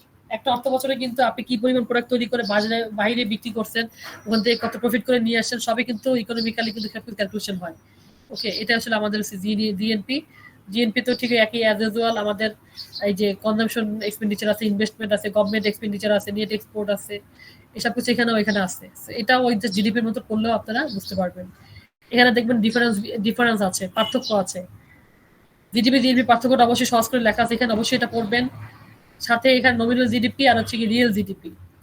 নমিনালটা আর হচ্ছে কি রিয়েল জিডিপিটা। নমিনাল আর রিয়েল জিডিপিটাকে আমি একটু বলি, যে নমিনালটা হচ্ছে গিয়ে gross domestic product, GDP, that is evaluated at the present market price.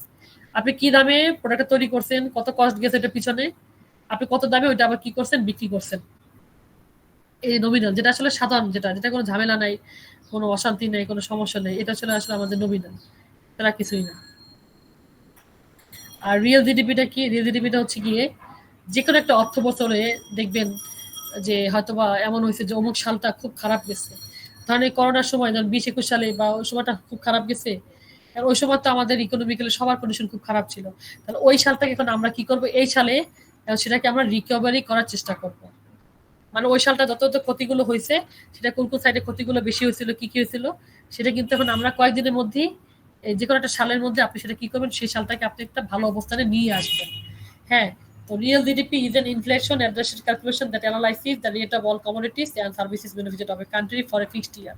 তাহলে ওই ফিক্সড ইয়ারটা, মানে যে ইয়ারটাকে এখন আপনি বাঁচাবেন বা কিছুটা করবেন, সেই ইয়ারটাতে আসলে আপনি যখন অ্যানালাইসিস করবেন, ওই সময় প্রোডাক্টের দাম কেমন ছিল, বা আসলে কিভাবে কি হয়েছে, কত হয়েছে, মানুষ কিনতে পারছে কিনা, খাইতে পারছে কিনা, নষ্ট হয়ে গেছে কিরকম অবস্থা, তো আমাদের ইকোনমিক্যালি গ্রোথ স্টেজটা কোথায় নেমে আসছিল, সব যখন আপনি ক্যালকুলেশন করে দেখবেন, ওটাকে আসলে বলা হচ্ছে রিয়েল জিডিপি ডেফিনেশন বা রিয়েল জিডিপি। যেমন একটা ইয়ারকে আপনি সেই যে সময়টা খুব খারাপ গেছে, সেই সময়টাকে আপনি বেস ধরে কাজগুলো করবেন। তো নমিনাল জিডিপি আর রিয়েল জিডিপি দেখেন এখানে এটার পার্থক্য আছে, তো এটাও 3-4টা আছে, মানে এখানে বেশি নাই, তো এটা একটু পড়ে নিবেন আপনারা। জিডিপি জিএনপি পার্থক্য, আর হচ্ছে কি আপনার এই নমিনাল আর রিয়েল, এটার পার্থক্যটা পড়বেন। আর যা যা আছে শীটে পড়াইলাম, জিডিপির পুরোটা এখানে যে অ্যাপ্রোচ গুলো 3টা, income approach, product approach, expenditure approach, অবশ্যই ভাষায় পড়বেন। কোনো ঝামেলা ক্রিয়েট করলে বা ঝামেলা হলে সেটা অবশ্যই আমাকে জানাবেন, যে এটা এই ঝামেলা আছে, কোনো সমস্যা নেই, আমি সেটা আবার সলভ করে দিব।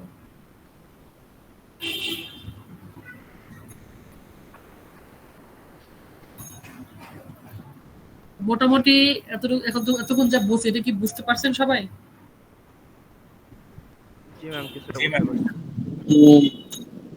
আচ্ছা, জি ম্যাম। গুড। আমি আশাবাদী এই শীটগুলো যখন বাসা নিজেদের একটু পড়বেন, তখন আপনারা আরো ক্লিয়ার হয়ে যাবেন, তখন আপনাদের সমস্যা হবে না, তখন আরো বেশি আপনাদের ইজি হয়ে যাবে। এখন আমি যেটা দেখাবো সেটা হচ্ছে ম্যাথ।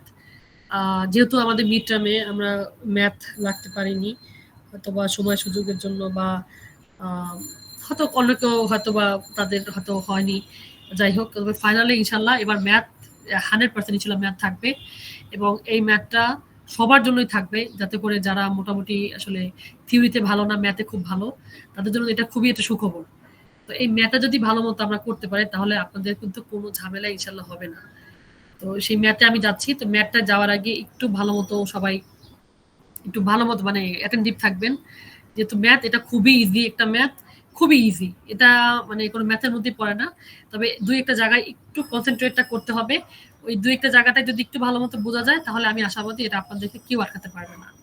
তো শুরুতেই দেখেন নমিনাল জিডিপি, যেটা নিয়ে আমি একটু আগে কথা বললাম, রিয়েল জিডিপি বা নমিনাল, মানে নমিনাল রিয়েল একটু যে কথাগুলো বললাম সেগুলো নিয়ে এখন ম্যাথটা করবো আমরা। সো নমিনালে আমি যাব। নমিনালটা মানে হচ্ছে কি একদম একদম নো ওয়ে, মানে একদম পুরো একদম কারেন্টের যেভাবে আসো ঠিক সেভাবে থাকা। সো আপনার মানে এমন কোনো কঠিন কোনো কিছু না, সহজভাবে একদম কারেন্টলি যেভাবে আসেন ওভাবে থাকা।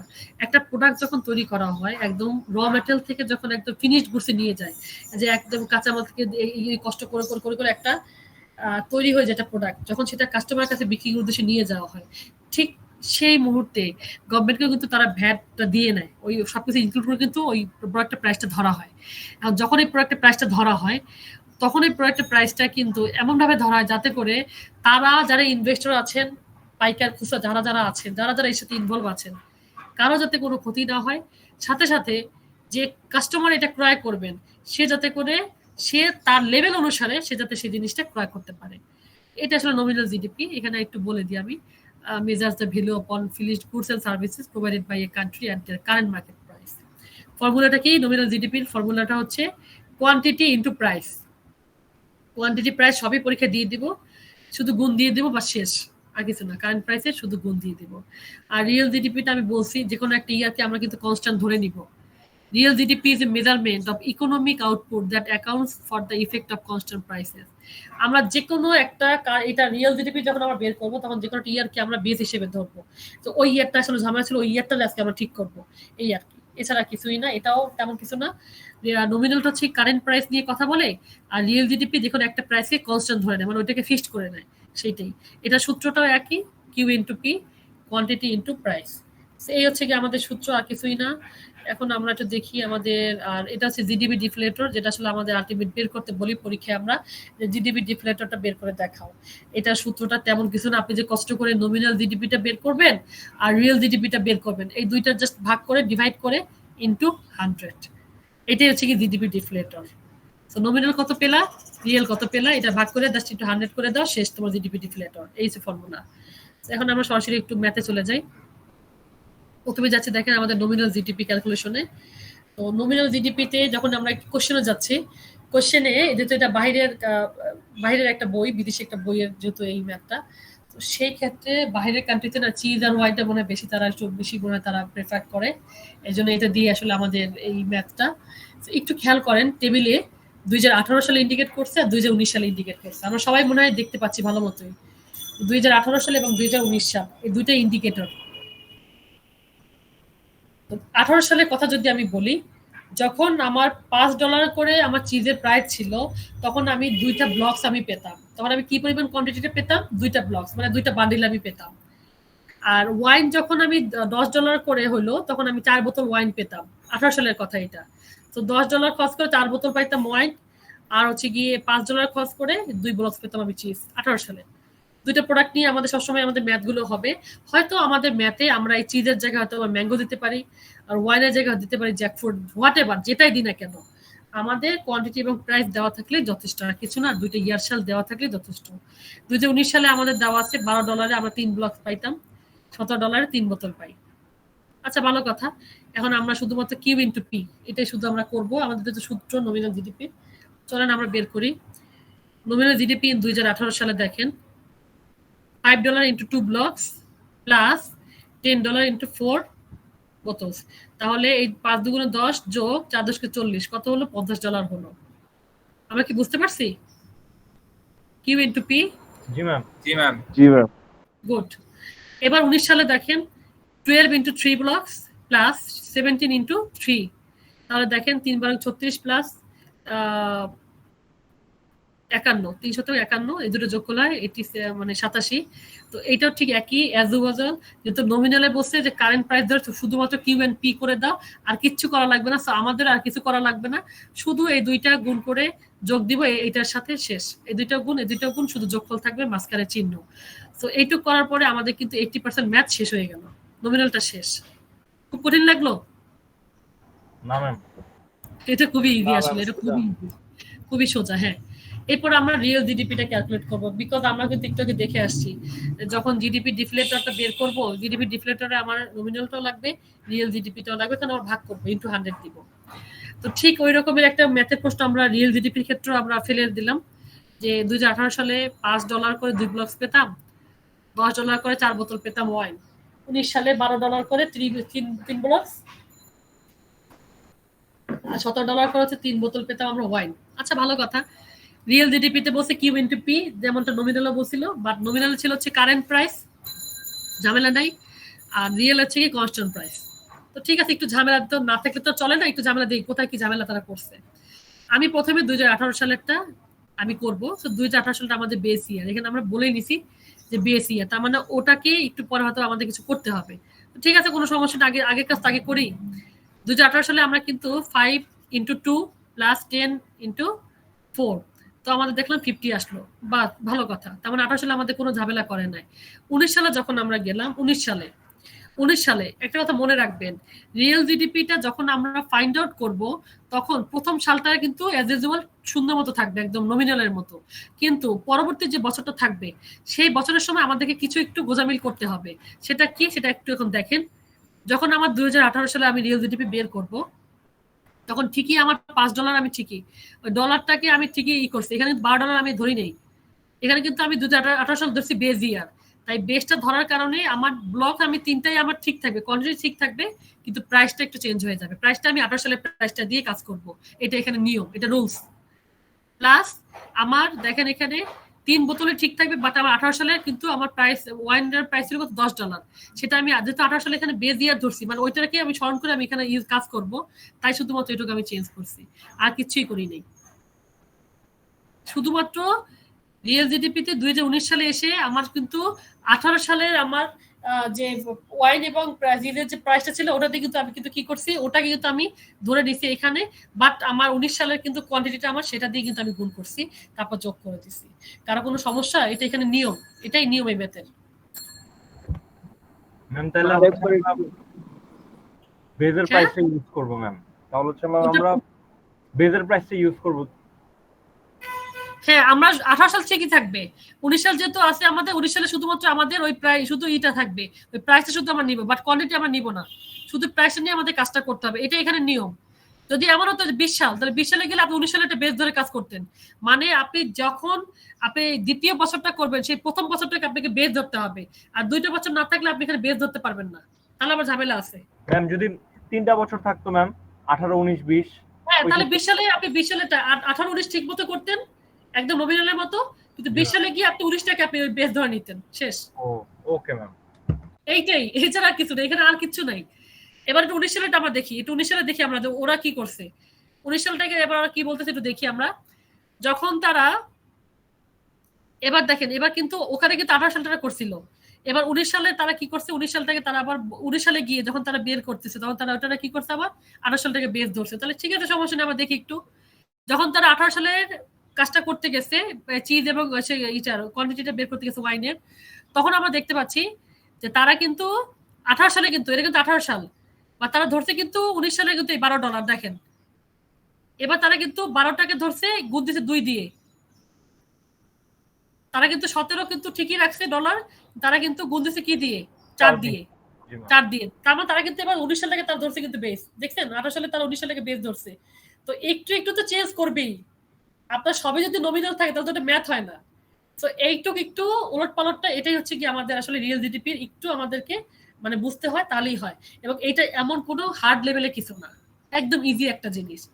আর দেখেন যখন 2019 সালেটা করছে তখন অ্যাজ ইউজুয়াল 12 দিয়ে 3টে আবার গুণ দিয়ে যোগ দিছে 17 ইনটু 3, এটা আবার ঠিক রাখছে, 19 সালটাকে ঠিক রাখছে। আচ্ছা ম্যাম, আমাদের এখানে দেওয়া আছে ম্যাম 2টা সাল দেওয়া আছে, আমরা কি এনে কি 3টা সাল দিয়ে করা যাবে ম্যাম? 3টা সাল দিয়ে আসলে আমরা আসলে দেই না, কারণ 3টা সালে আসলে বেশি অতিরিক্ত হয়ে যাবে, কারণ এত সময় আপনারা পাবেন না। তাই 2টা সাল দিয়ে আসলে আমরা দিব, 2টা সাল দিয়ে আমরা দিব, যাতে করে আপনাদের কোনো ঝামেলা না হয়। Thank you ma'am. আচ্ছা ম্যাম, ঠিক আছে। হ্যাঁ, এইটুকুই। তো আপনাকে শুধু একটু খেয়াল রাখতে হবে যে আপনি যখন এই রিয়েল জিডিপিটা করবেন, তখন শুধুমাত্র প্রথমটা, যখন প্রথম ইয়ারে করবেন প্রথমটা ঠিকই থাকবে, দ্বিতীয় ইয়ারে গিয়ে প্রথমটা থেকে একটু চেঞ্জ আসবে।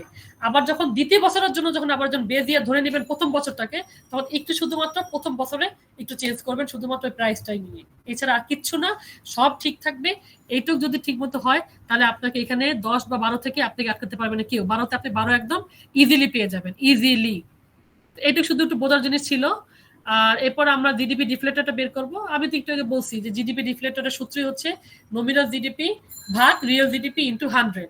তো সেইখানে আমাদের এখানে আবার তারা জিডিপি করার জন্য এটা করার জন্য তারা আবার কি করলো, তারা একটা আবার সুন্দর মতো দিয়ে দিছে, একটা আবার সেই কোশ্চেনটাকে রিপিট করছে। আচ্ছা রিপিট করুক, কোনো সমস্যা নেই। এই ক্ষেত্রে আমরা কি দেখতে পাচ্ছি যে যখন নমিনালটা 2018 সালটা বের করছে তখন 5 দিয়ে 2 দিয়ে গুণ যোগ 10 × 4 ওই সেই 50 আগের মতোই উত্তর আসলো। যখন আমাদের রিয়েল জিডিপি করতেছে আমাদের ঠিক এই 2018 সালেরটা, আমরা কিন্তু 2018 সালটাকে ধরে নিছি। এখন এখানে আমরা জিডিপি ডিফ্লেটর আলাদা আলাদা করবো, 18 সালের জন্য একবার করবো, 19 সালের জন্য একবার করবো। তো যখন আমরা 18 সালের জন্য করতেছি তখন হচ্ছে কি আমাদের রিয়েল জিডিপিটা যখন করতেছি তখন আমাদের 5 ইন্টু এই যে 2 আবার সেই 10 × 4, তো এই যেটা আছে সরাসরি ওটাই থাকবে, ওরা এখানে আর কিছু করেনি। তারপর জিডিপি ডিফ্লেটর শুধু ভাগ দিয়ে ইন্টু 100 করছে, আপনার উত্তরটা পেয়ে গেছে। আর 19 সালটা এটা আমরা এখানে করাই দিইনি, এখানে এটা আপনারা বাসায় করে নেবেন। 19 সালটা যখন আপনারা করবেন ঠিক ওইটার মতো করে আপনারা করবেন। জিডিপি ডিফ্লেটটা একদম ইজি একটা জিনিস। এখানে আপনাদের আসলে মানে যখন এটা এই নমিনাল এবং রিয়েল একই রকমের উত্তর আসে, এটা ইন্টু 100 করলে ওই লাস্টের 100ই হয়। সো 19 সালটা এটা আপনারা বাসায় করবেন, এবং এটা যেহেতু আজকে আমি করাই দিলাম বাসায় আজকে এটা করে ফেলবেন। কারণ করে ফেললে এটা আবার হচ্ছে কি আমি আপনাদের বিএলসিতে একটা হোমওয়ার্ক নামে যে হোমওয়ার্ক অফ ম্যাথ জিডিপি ওটা লিখে দিলে ওখানে সুন্দর মতো এটা ছবি তুলে আপনারা দিয়ে দেবেন। প্রথম থেকে করে এসে লাস্টের 19 সালটা এটা আপনি নিজেরা করে ওইখানে দেখাবেন যে হ্যাঁ ঠিক আছে কিনা, আমি দেখে দিব ওখানে, আর কিছু না। ওকে ম্যাম, ঠিক আছে। ঠিক আছে, এটা কি অ্যাসাইনমেন্ট? এটা অ্যাসাইনমেন্ট কি, এটা আপনাদের হোমওয়ার্ক হিসেবে থাকলো। আমাদের তো আপনারা কি গ্রুপ করছেন আপনারা প্রেজেন্টেশনের জন্য? ম্যাম প্রেজেন্টেশন সম্পর্কে তো কোনো নোটিশ। ও আচ্ছা, তাহলে আমি এক্সট্রিমলি সরি, আসলে তাহলে আপনাদের কাছে বলা হয়নি, আমি এখন তাহলে বলে দিচ্ছি। আমাদের যেটা করতে হবে 5 জন করে একটা গ্রুপ ক্রিয়েট করতে হবে। 5 জনের একটা গ্রুপ থাকবে। 5 জনের বেশি যদি হয় যে দেখা গেল যে কোনো একটা গ্রুপে 6 জন হয়ে গেছে, হোক, নো প্রবলেম। তবে 5 জনের নিচে জানি না থাকে, 5 জনের একটা গ্রুপ হবে। এবং এই 5 জনের গ্রুপ করে, এবং এখানে গ্রুপের যে লিডার থাকবে সেই লিডার সে কি করবে, তাদের প্রত্যেকটা গ্রুপের লিস্ট গুলো সব সিআর কে পাঠাবে, বা একটা এক্সেল শিট তৈরি করে দিবে সিআর, সেটা আমার সাথে সে শেয়ার করবে। সেখানে একটা টপিক লেখা থাকবে, একটা টপিকের জায়গায় আমি প্রত্যেকটা গ্রুপকে একটা করে টপিক আমি দিয়ে দিব। বিএসসিতে অলরেডি টপিক দেওয়া আছে অ্যাসাইনমেন্টের, বাট তারপর আমি প্রত্যেকটা ইন্ডিভিজুয়াল আমি টপিক সবাইকে দিয়ে দেব। ধরেন আমি এখন 5 জনের একটা গ্রুপকে আমি ইনফ্লেশন দিলাম, আপনারা ইনফ্লেশনের উপর সার্চ দিবেন। আপনারা সার্চ দিয়ে নেটে মানে ওখানে সার্চ দিয়ে অনেক গুগলে অনেক ইনফরমেশন পাবেন, সেখান থেকে মেন তথ্য নিয়ে একটা শুধু বই করবেন। বই করে, আচ্ছা আমি এখানে সুন্দর করে এটা করে দিচ্ছি।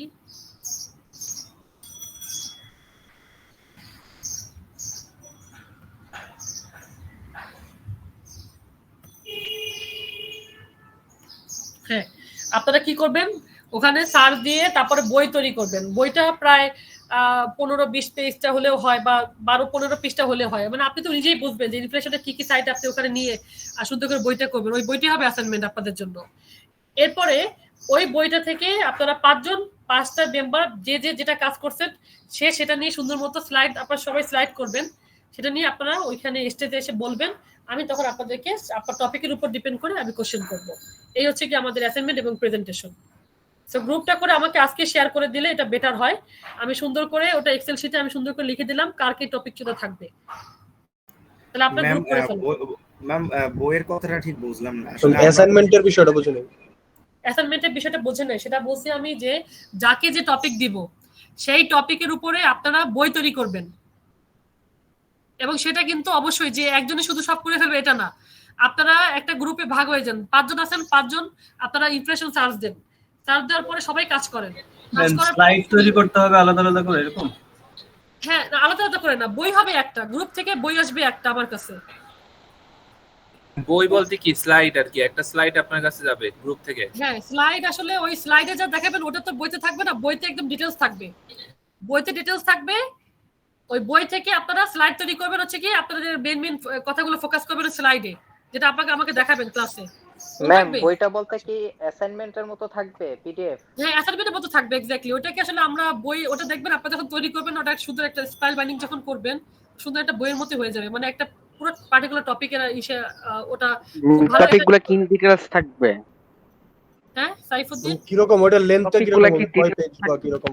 ম্যাম একটা স্যাম্পল দেওয়া গেলে খুব ভালো হতো। জি ম্যাম। স্যাম্পল এখন দেওয়ার মতো তো সেটারই নেই। আমি দেখি থাকলে আমি দিব, বাট আমি বলি আপনাদেরকে, আপনারা এখনো বুঝতেছেন না, সবার অলরেডি হয়ে গেছে। ধরেন আমি কাউকে দিলাম ইনফ্লেশন টপিকটা, কাউকে ডিফ্লেশন, কাউকে বাংলাদেশ ব্যাংক, এটা নিয়ে গুগলে সার্চ দিবেন। সার্চ দিয়ে ওখানে মানে একটা ধরেন আপনি তো দেখলেন হিস্ট্রি দেখলেন, ওভারভিউ দেখলেন, অ্যাডভান্টেজ আছে ডিসঅ্যাডভান্টেজ আছে ওইটার, তারপর একটা কান্ট্রির পার্সপেক্টিভে কি অবস্থা, বিগত 5 বছরে কি অবস্থা ছিল, সেই জিনিসগুলো সুন্দর মতো কপি পেস্ট করে করে ওইটাই সুন্দর মতো প্রিন্ট করে স্পেল বাইন্ডিং করে আমাকে দিয়ে দিবেন। এইটা বুঝতে পারছি। ওটার কোনো লেন্থের কোনো লিমিট আছে, মানে কত পেজের মধ্যে হতে হবে এরকম? এটা আসলে কি এখন আপনি তো বুঝবেন আপনার আসলে ওখানে কি কি ইনফরমেশন আছে, আপনি কোনটা ডিডাক্ট করবেন, কোনটা অ্যাড করবেন। সো ওইটার উপরে আমি বলবো না যে আপনি যদি 15 পৃষ্ঠার একটা নিয়ে আসেন বই তৈরি করে, মানে ওই স্টাইলটা বাইন্ডিংটা তৈরি করে, তাতেও হবে। যদি আপনার 20-25 পেজও থাকে তাতেও হবে, কোনো সমস্যা নেই। এটা এখানে কোনো কিছু এখানে বাধ্যতামূলক না যে এতগুলো পেজে থাকতেই হবে। এটা আপনার সার্চের উপর ডিপেন্ড করে। আমি কাউকে কোনো কষ্ট দিতে যাচ্ছি না যে কেউ লিখবেন, কেউ এটা ওটা করবেন, গবেষণা করবেন, ওগুলা যারা করা তারা করুক। একদম ইজি করে দিলাম, জাস্ট 2 মিনিট লাগবে আপনাদের বইটা তৈরি করতে। গুগলে সার্চ দিবেন, কপি পেস্ট করবেন সুন্দর মতো, গ্রুপের মেম্বারদের নাম দিয়ে সাবমিটেড টু সাবমিটেড বাই দিয়ে যেভাবে করেন নাকি অ্যাসাইনমেন্ট যেভাবে করেন আপনারা, ঠিক আছে ম্যাম। হ্যাঁ সেভাবে করে আমাকে জাস্ট ওইটা জমা দিবেন। টপিক ম্যাম সিলেক্ট করে দেবে পরে। ম্যাম টপ সিলেক্ট করে দেবে। আমি তো দিয়ে দিব, আপনার আমার সাথে লিস্ট শেয়ার করবেন, আমি দিয়ে দিব। আচ্ছা সিআর কই? সিআর কোথায়? ম্যাম এই যে ম্যাম আসি আমি এখন। সিআর আপনি কি ঢাকায় আছেন না বরিশাল? ম্যাম বরিশালে আছি ম্যাম। আরে আল্লাহ রে, এখনো বরিশাল বই রয়েছেন? ম্যাম আমি হচ্ছে কালকে বা পরশুর মধ্যে ম্যাম আর কি ঢাকা চলে আসবো। ইনশাআল্লাহ ব্যাক করবেন নাকি? না না আচ্ছা, না আমি এমনি বললাম, ঠিক আছে সমস্যা নেই। সেটা হচ্ছে কি আপনি যেটা করবেন আজকে একটা করবেন, ওই যে এক্সেল শিটে সুন্দর মতো প্রত্যেকের গ্রুপের, আর প্রত্যেকের গ্রুপে কিন্তু নাম ক্রিয়েট করবেন। ধরেন একটা গ্রুপের নাম দিবেন, সেই নাম দিয়ে সুন্দর মতো সেই গ্রুপের কে কে সেটা তারা লিখে দিবে। ওই সবাই এক্সেল শিটে লেখা শুরু করবে, কে কে কাকে নিয়ে গ্রুপ করবে সুন্দর লিখে দিবে। শুধু টপিকটা আমি ওখানে সিলেক্ট করে দিব, এই গ্রুপের জন্য এই টপিক। তো আমার জন্য ওভাবে স্পেস রেখে সুন্দর একটা শিট আপনি আমার সাথে শেয়ার করে দিন। আজকের মধ্যে আমি করে দিলে আপনার সুন্দর বাসাবাসি কাজ শুরু করে দিতে পারবেন। হ্যাঁ তাহলে ইনশাআল্লাহ আমাদের বেশি সময় লাগবে না, মনে থাকবে? জি ম্যাম। জি ম্যাম আমি ম্যাম আর কি সন্ধ্যার আগে এটা ম্যাম আর কি প্রোভাইড করে দেব সবাইকে। হ্যাঁ হ্যাঁ ইনশাআল্লাহ তাহলে করে দিয়েন, কোনো সমস্যা নেই। আচ্ছা আপনার ছবিটা কি এটা আপনারই ছবি না কার ছবি এটা? জি ম্যাম আমার ছবি। ম্যাম ওর বাচ্চাকালের ছবি। ছোটবেলার ছবি। ও সেটাই বলেন, আপনার ছোটবেলার ছবি। তাহলে আমি তো দেখে বলতেছি যে আল্লাহ সিয়ার কথা বলে, তাহলে এইটা কে? আচ্ছা যাই হোক, কোনো সমস্যা নেই। ইনোসেন্ট ফেস, ওকে। রনি আমিন কুদ্দুস। ইকোনমিক্সে কিন্তু আসলে আমাদের প্রেজেন্টেশন অ্যাসাইনমেন্ট এটা খুব আসলে মানে অন্যভাবে করা লাগে, না হলে এটার জন্য কিন্তু যে নাম্বারটা আপনাদেরকে দেওয়া হবে এখানে অনেকগুলো সাইট কিন্তু আমাদের অ্যাপ্রোচ করা লাগে। যেমন ড্রেস যেটা থাকবে, অ্যালাইনমেন্ট যেটা আপনাদের আসবে, ড্রেস কোড, প্রোনাউন্সিয়েশন, তারপর হচ্ছে কি আপনার আই কন্টাক্ট, আপনাদের যে ফর্মাল ওয়েজে আপনি আসবেন, আপনার বলার ভঙ্গিটা কি, এভরিথিং, আপনি যে কোশ্চেনের অ্যান্সার গুলো করবেন সবগুলোর উপর কিন্তু আমাদেরকে বেস করে নাম্বার দিতে হবে। আপনি যে বইটা করবেন অ্যাসাইনমেন্টে যেটা এটা নিয়ে আসবেন সুন্দর করে, ওটার উপর 5 মার্ক, আর এভরিথিং এর উপর 8 মার্ক। সো এইটা কিন্তু আসলে একটু সবাই ভালো মতো নিয়েন, 13টা মার্ক এখানে আছে। সো সবাই এখন থেকে প্রিপারেশনটা একটু শুরু করেন, যে একটা গ্রুপে 5 জন মেম্বার, সব কাজগুলো একজন মেম্বারই করতেছে, এইটা আসলে করা ঠিক না। হ্যাঁ কপি পেস্ট এটা করা আপনাদের যে কোনো একজনই হয়তো করতে পারেন, হয়তো 2 মিনিটের বিষয়, কিন্তু যে টপিকটা পাবেন যদি ইচ্ছা থাকে একটু সেটা নিয়ে একটু ঘাটেন, একটু পড়েন, সমস্যা কি। আর প্রত্যেকের টপিক থেকে সুন্দর ভাগ করে যে আমি এতটুকু বলবো, তো সেটা সুন্দর সেভাবে করে দিবেন। ওটা অবশ্যই আপনাদের সেই বইয়ে লিখে দিবেন যে এই 2 থেকে পেজ 5 পর্যন্ত যে কোর্সেন সেটা তার নাম থাকবে, আইডিটা থাকবে। আবার 6 থেকে ওইটা সেটা বইয়ের মধ্যে সুন্দর করে আপনারা উল্লেখ করে দিলেন যে 6 থেকে 10 নম্বর পেজ এটা এই অমুকে করছে, ওটা বেটার হবে একটু, এই আর কি। তো এই গেল। আর হচ্ছে কি আমাদের আর 2টা বাকি আছে আমাদের কুইজ, সেটাও ইনশাআল্লাহ আমাদের বাসাটি খুলুক। এর ভিতর যদি আমরা শেষ করে ফেলা ইনশাআল্লাহ সিলেবাস চেষ্টা করবো আমি অনেক দূরে এগিয়ে যেতে, আপনারা একটু বাসায় পড়ে ফেলবেন। খুললেই আমাদের শুধু পরীক্ষাগুলো আর হচ্ছে ইনশাআল্লাহ এই অ্যাসাইনমেন্ট প্রেজেন্টেশনগুলো আমি নিয়ে নিতে পারলে আপনাদের আর কোনো ঝামেলা থাকলো না, এই আর কি অবস্থা।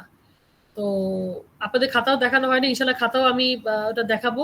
নাম্বার মোটামুটি সবাই তো আশা করছিল যে আজ প্রত্যেকটা সেকশনে অনেক বেশি বেশি নাম্বার সবাইকে দেওয়া হয়েছে, নাম্বার অনেক বেশি দিচ্ছে সবাইকে। তো নাম্বার ইনশাআল্লাহ যে যা লিখছেন মোটামুটি খারাপ ভালো হোক যেটাই হোক, নাম্বার মোটামুটি দেওয়ার চেষ্টা করছি আমি। তো আপনারা এখন থেকে প্রিপারেশন নেন, যা যা পড়াচ্ছি সেগুলো একটু বাসায় দেখে ফেলার চেষ্টা করেন, প্রত্যেকটা আমি ডকুমেন্ট কিন্তু হোয়াটসঅ্যাপে আগে এবার শেয়ার করে দিচ্ছি। তো ওখান থেকে দেখবেন প্রয়োজনে 10 লাইন পড়ে ওখান থেকে 5 লাইন, যে 5 লাইন আপনার মনে থাকে সেই 5 লাইন আপনি ইন্ডিকেট করেন, এবং যেটা না বোঝেন সেটা ইন্ডিকেট করে রাখেন, আমার কাছ থেকে পরে জেনে নেবেন। তো শুরু করে দেন এখন থেকে, তাহলে কিন্তু ফাইনালে গেলে আপনাদের হয়তোবা রেজাল্ট ভালো করার আরো বেশি টেন্ডেন্সিটা বেড়ে যাবে, এই আর কি। তো আজকে তাহলে এই পর্যন্তই থাকুক ইনশাল্লাহ। আজকে আমাকে অবশ্যই সিআর ওটা শেয়ার করে দিবেন, আমি সব লিস্ট আজকে দিয়ে দেবো প্রত্যেকের নামটাম কার কি টপিক। তো সবাই ভালো থাকবেন, সাবধানে থাকবেন, আল্লাহ হাফেজ। ম্যাম অ্যাটেন্ডেন্স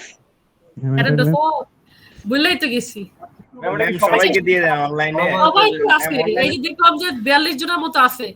হ্যাঁ তো ম্যাম দিয়ে দেন ম্যাম, যেহেতু ম্যাম সবাই অনলাইনে আর বাসায় বাসায় আছে, দিয়ে দেন ম্যাম সবাইকে। আরো বেশি ছিল ম্যাম, নেট টেট না 42 জন আছে না। তারপরে হচ্ছে কি এটা কথা কি, যেমন আমি সকাল থেকে আজকে আমার আপনাদের ক্লাস দিয়ে 4টা ক্লাস, তো এই যে ধরেন সব অ্যাটেন্ডেন্স দেওয়ার পরে এরপরে হোয়াটসঅ্যাপে মেসেজ দেবেন, আমি তো ছিলাম, আমার কারেন্ট ছিল না, তো এই সমস্যা ছিল।